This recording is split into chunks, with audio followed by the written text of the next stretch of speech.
Alors toujours sur la dualité équivoquialité, solstitialité, effectivement, le point essentiel sur lequel j'insiste désormais, c'est est-ce qu'on va vers quelque chose de plus simple ou de plus compliqué? Si on va vers quelque chose de plus simple, on va vers le peuple.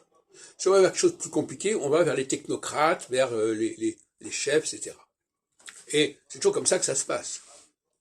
La complexification va donner le pouvoir à une certaine élite. La simplification va rendre accessible la parole, va rendre plausible la parole générale.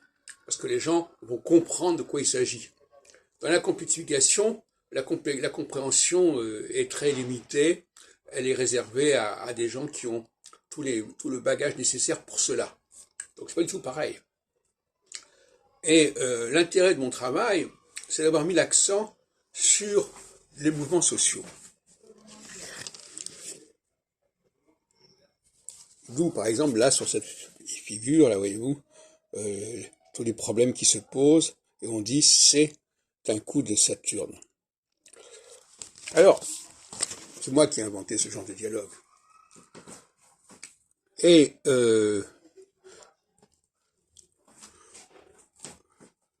les cafés philo que j'ai organisés depuis quelques années étaient des cafés philo marqués par la complexité. Et la preuve en est, c'est que dans les réunions que nous avions, nous en avons filmé probablement au moins une cinquantaine, eh bien, il s'agissait toujours de montrer que les choses étaient plus complexes qu'on ne le croyait, et que le premier mouvement qu'on pouvait avoir n'était pas le bon.